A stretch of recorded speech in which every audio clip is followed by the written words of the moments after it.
উপস্থিত আমার সাধুগুরু বৈষ্ণব এবং আমার পিতা মাতা এবং গুরুজনের চরণে আমার শতকোটি দণ্ডবত প্রণাম। সকলের চরণে দণ্ডবত প্রণাম জানিয়ে আমি আমার কীর্তন শুরু করছি। আজকে লীলার বিষয়বস্তু হলো ভগবান শ্রী জগন্নাথের কাঁঠাল চুরি।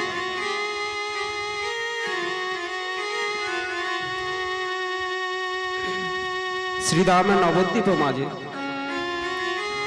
শ্রী গৌরাঙ্গ সুন্দর এলেন কলিহত জীবকে উদ্ধার করবার জন্য। তবে শ্রী বৃন্দাবনে শ্রীমতী রাধারানী আমার প্রাণ গোবিন্দের চরণ দুখানে জড়িয়ে ধরে কাঁদছে আর বলছে, ওগো নাথ, ওগো প্রাণনাথ, তুমি নাকি বৃন্দাবন পরিত্যাগ করে যাবে সেই নবদ্বীপ মাঝে। এই সোনার বৃন্দাবন পরিত্যাগ করে, এই ব্রজবাসীকে পরিত্যাগ করে তুমি যাবে ওই বৃন্দাবনে। তবে তুমি বলতে পারো, ওগো প্রাণনাথ, তুমি বলতে পারো এই বৃন্দাবনে আমি একা কেমন ভাবে থাকবো? এই ব্রজবাসী কেমন ভাবে তোমাকে ছাড়া থাকবে? তুমি বলতে পারো ওগো প্রাণনাথ? সেই কথা শুনে প্রাণ গোবিন্দ আমার রাধারানীকে বললেন, ওগো রাধে, আগত কলিকালে আমি হব শ্রী গৌরাঙ্গ সুন্দর। আমি শ্রী শচী দেবীর গর্ভে আমি অবতীর্ণ হব। কলিহত জীবের দাঁড়ে দাঁড়ে গিয়ে আমি কৃষ্ণ নাম হরি নামে বিলাইব। তুমি আমার অন্তরঙ্গের অভিবে, আমি রব বহিরঙ্গে। দুই তনু মিলে হবে শ্রী গৌরাঙ্গ।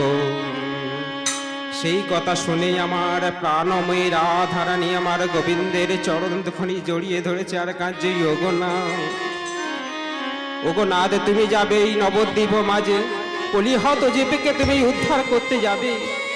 সেখানে তুমি ধুলায় কত গড়াগড়ে যাবে, তোমার ওই সোনার অঙ্গে কতই আঘাত লাগবে।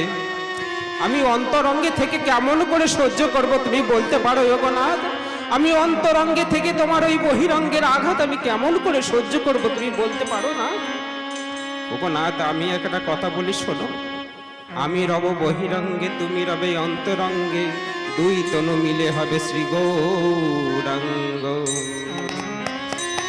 শ্রীমতী রাধারানীর কথা শুনে আমার প্রাণনাথ বললেন, ওগো নাথ, ওগো প্রিয়ে, সেখানে আমি একা যাব না, সেখানে তুমিও যাবে রাধে। তবে কেমন ভাবে যাবে সে তো তুমি বললে। তবে সেদিন আমার হাতে কোনো অস্ত্র থাকবে না, কোনো শস্ত্র থাকবে না, থাকবে একমাত্র প্রেম অস্ত্র। যে প্রেম অস্ত্র দিয়ে আমি কলিহত জীবকে আমি উদ্ধার করব, সেদিন আমার সঙ্গে থাকবে। আমি মাথায় বাঁধব রামা বলি, সঙ্গে নিব ভিক্ষার ঝুলি। মাথায় বাঁধব রামা বলি,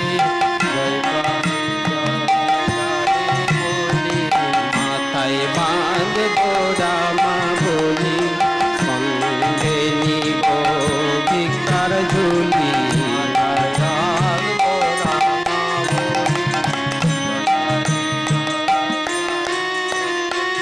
জয় রাধে শ্রী রাধে বলে বেড়াইব আমি। জয় রাধে শ্রী রাধে বলে, জয় রাধে শ্রী রাধে বলে বেড়াইব আমি। জয় রাধে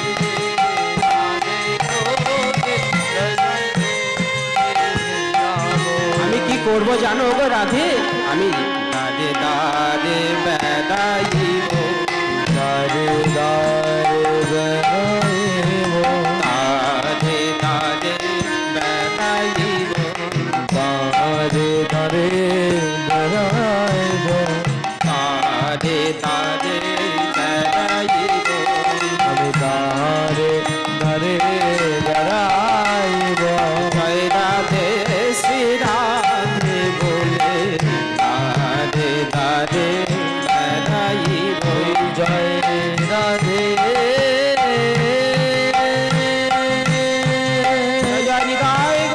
শ্রী রাধে বলে, জয় রাধে বেড়াইব। জয় রাধে শ্রী রাধে বলে, রাধে রাধে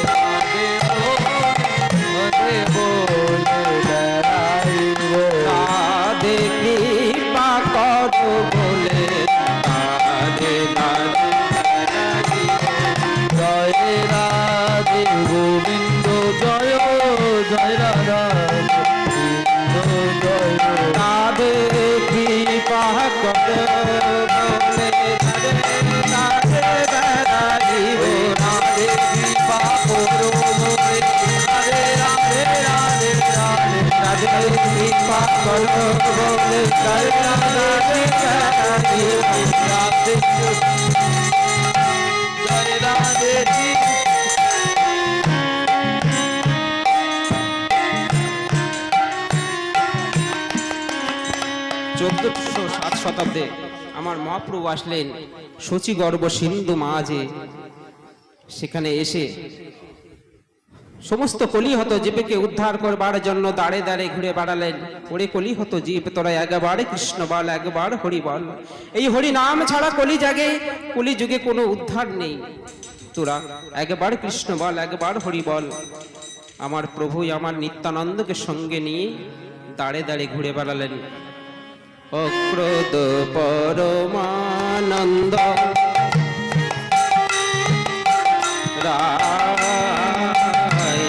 অক্রোধ পরমানন্দ আমার প্রেমময় মানস নগরে রাধে বলে রাধা গোবিন্দের নাম। নিত্যানন্দকে সঙ্গে নিয়ে দাদাই আমার মহাপ্রভু আমার কলিহত জীবকে উদ্ধার করবার জন্য দাঁড়ে দাঁড়ে ঘুরে বেড়ালেন। দাদা নিত্যানন্দ আমার কলসির কানার আঘাত খেলেন, তবু দাঁড়ে দাঁড়ে কৃষ্ণ নাম হরি নাম বিলিয়ে গেলেন। তখন কি সবাই হরি নাম কৃষ্ণ নাম মেনে নিতে পেরেছিল? আমার গৌর হরিকে সবাই মেনে নিতে পেরেছিল মা? সবাই কিন্তু আমার প্রভুকে মেনে নিতে পারেননি।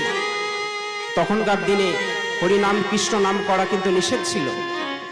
যারা কৃষ্ণ নাম হরি নাম করতো তাদেরকে অত্যাচার করা হতো, তাদেরকে জিহ্বা ছেদন করা হতো।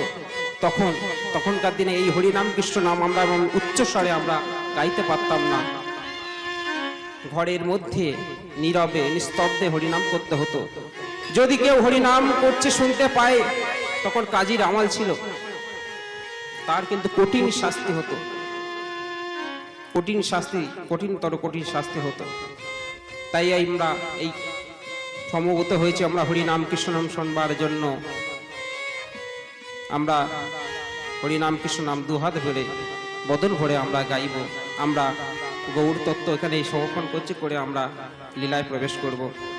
আমাদের লীলার বিষয়বস্তু হলো জগন্নাথ দেবের কাঁঠাল চুরি। সনাতন দাস এবং পদ্মাবতীর ছোট্ট সংসার।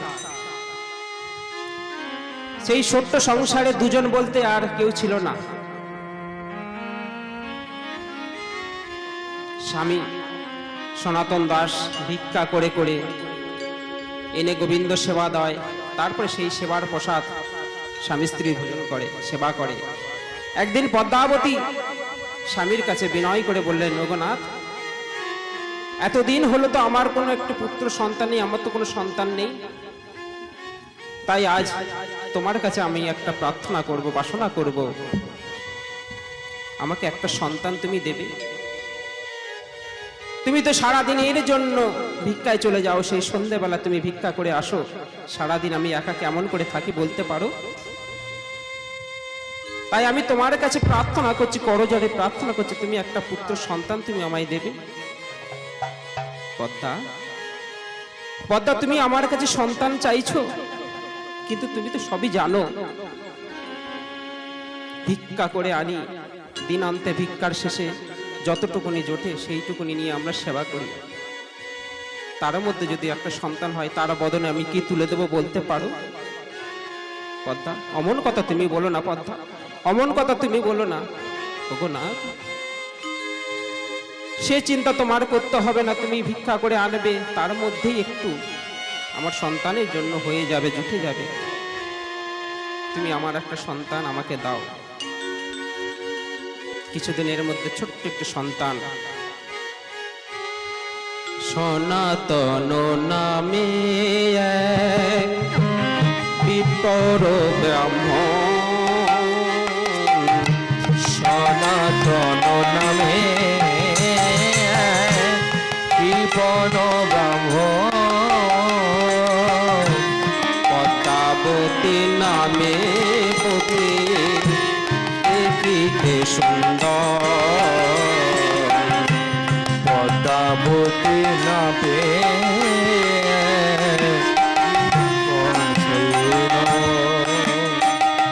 মাধব নামে এক পুত্রের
দয়াল ধরে না রে।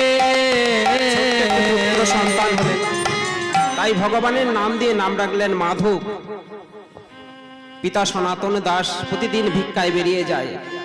একদিন ভিক্ষায় গিয়ে বজ্রাঘাতে প্রাণ নাশ হলো সনাতনে। বজ্রাঘাতে প্রাণ নাশ হইল যখন, বজ্রাঘাতে প্রাণ যা চইল যখন, পদ্মাবতী আসি তখন করায় বন্দন। পদ্মাবতী আসি তখন করিয়া ক্রন্দন।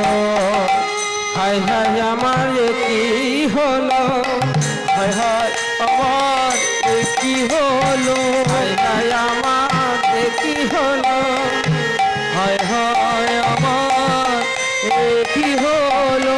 প্রাণনাথ কোথায় গেল, এ কি হলো প্রাণনাথ।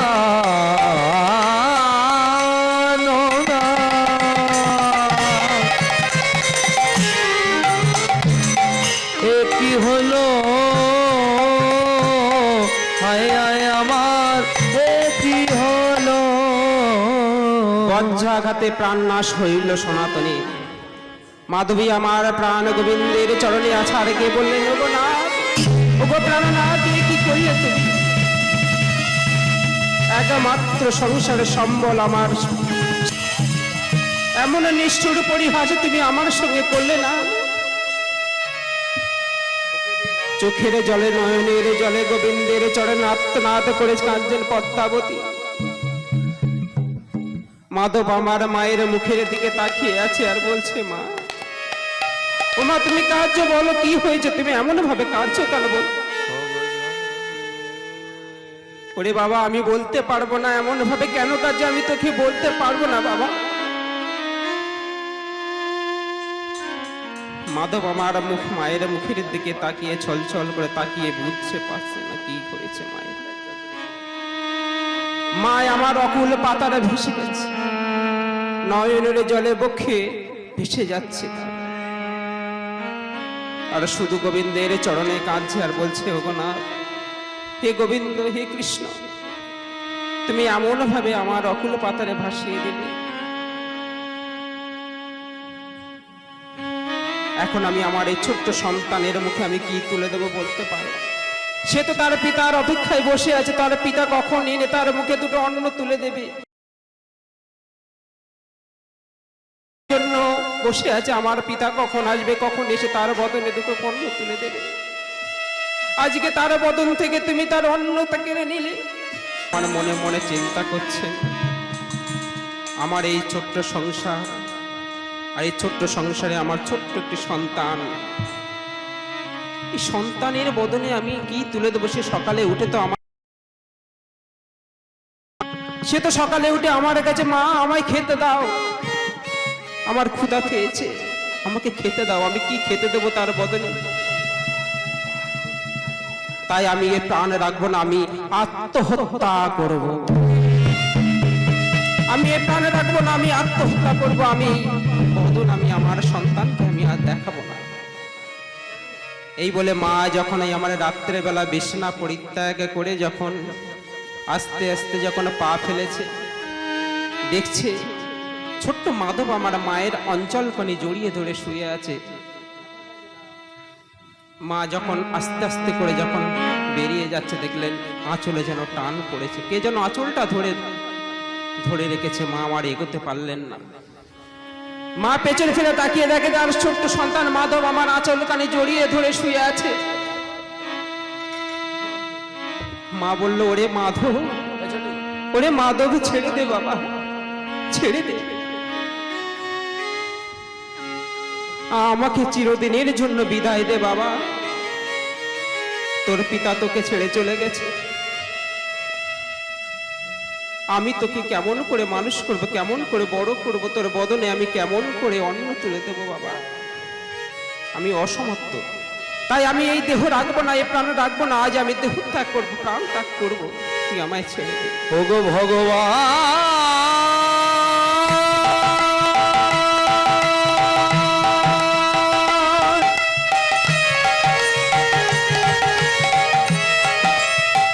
ওগো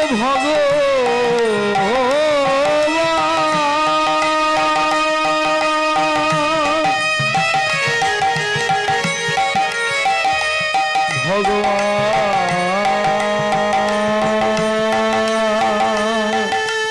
ওগো মা ভগবান।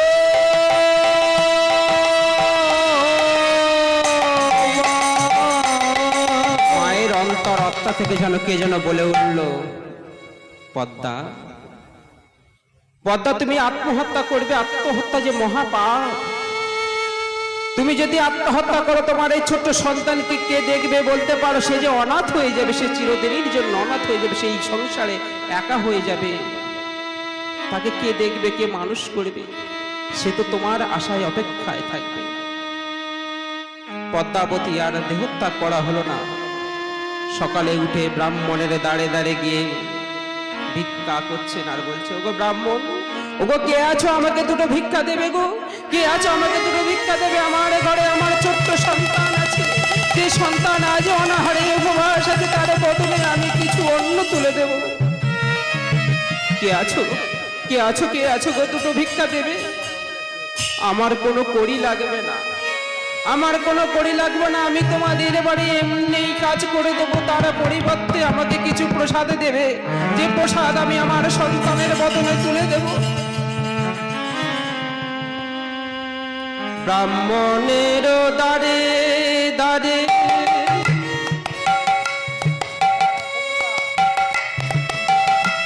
করিয়া ভিক্ষা, ওরে ব্রাহ্মণের দ্বারে দ্বারে করিল ভিক্ষা। ব্রাহ্মণের দ্বারে দ্বারে গিয়ে ভিক্ষা করছেন আর বলছে, ব্রাহ্মণের তোমরা কে আছো? দ্বারে দ্বারে আমার সন্তানের জন্য কিছু প্রসাদ তোমরা আমরা দেবে। একজন ব্রাহ্মণের বাড়িতে একজন ব্রাহ্মণ রাজি হলেন। তার পরিবর্তে তাকে কিছু কাজ করে দিতে হবে, আর সন্ধেবেলায় কাজের পরিবর্তে কিছু প্রসাদ, গোবিন্দের প্রসাদ দেবে। সেই প্রসাদ নিয়ে এসে সন্তানের মুখে তুলে দেবে। মাধবী তাতেই, পদ্মাবতী তাতেই রাজি হয়ে গেল। এভাবে একদিন যায়, দুদিন যায়, কিছুদিন পর ব্রাহ্মণ আমার পদ্মাকে ডেকে বললেন, পদ্মা, পদ্মা, এক কাজ করো, আজকে আমরা কেউ বাড়িতে থাকবো না, আমরা একটু বেরোবো। আজকে আর গোবিন্দের প্রসাদ দিতে হবে না, আজকে কিছু জল তুলসী দেখে আমরা বেরিয়ে যাব। আজকে তোমাকে আর কাজ করতে হবে না। সেই কথা শুনে পদ্মার মাথায় যেন বিনা আমাকে বজ্রাঘাত পড়ল। সেই কথা শুনে যেন পদ্মার মাথায় বজ্রাঘাত পড়লো। এবার কি হবে? আমার সন্তান তো আমার পথের দিকে তাকিয়ে বসে আছে, আমি তার বদলে কি তুলে দেব? সে তো এক্ষুনি বাড়িতে গেলেই সে ছুটে আসবে, মা আমায় খেতে দাও, মা আমায় খেতে দাও বলে। সে তো আমার চরণ জড়িয়ে ধরবে। এখন আমি তার বদলে কি তুলে তুলে দেব? পদ্মাবতী আস্তে আস্তে বাড়ি ফিরলেন। ছোট্ট সন্তান আমার মা মা মা করে তার কাছে ছুটে আসলেন। মা, মা, ও মা, ও মা, সারাদিন সেই উপবাস আছি মা, দাও না, দাও দাও, কিছু খেতে দাও আমায়, খিদে পেয়েছে, আমায় কিছু খেতে দাও। সারাদিন আমি না খেয়ে আছি, উপবাস আছি, আমায় কিছু খেতে দাও মা। মা আমার মনে মনে চিন্তা করছেন, ওরে মাধব, আজকে তোর বদলে আমি কি তুলে দেব? আজকে তো আমি কিছু পাইনি। তাই মা আমার সন্তানকে, মাধবকে বলছে, ও মা, মা,